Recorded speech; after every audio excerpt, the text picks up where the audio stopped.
7 నెలలు అసాధ్యమైన పనులన్నీ కూడా చేసుకుంటూ వచ్చాం. నేను కూటమి ఎన్డీఏ ఎలక్షన్ మేనిఫెస్టోలో నేను చాలా స్పష్టంగా చెప్పాను.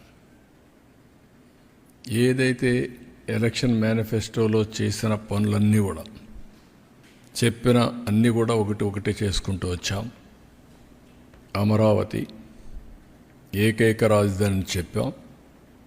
అమరావతికి 15,000 కోట్ల రూపాయలు కేంద్రం ఈఏపీ ప్రాజెక్టుల ద్వారా డబ్బులు ఇప్పించారు. అదే సమయంలో అవన్నీ కూడా గ్రౌండ్ అయ్యే పరిస్థితికి వచ్చింది.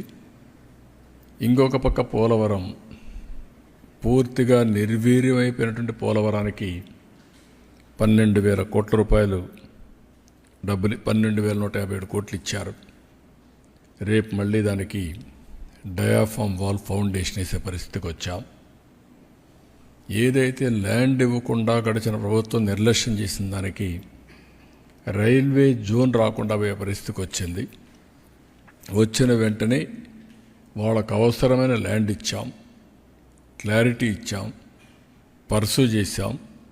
రైల్వే జోన్కు కూడా మొన్నే ప్రధానమంత్రి గారు ఫౌండేషన్ వేసే పరిస్థితికి వచ్చారు. ఇలాంటి మీరు చూసినప్పుడు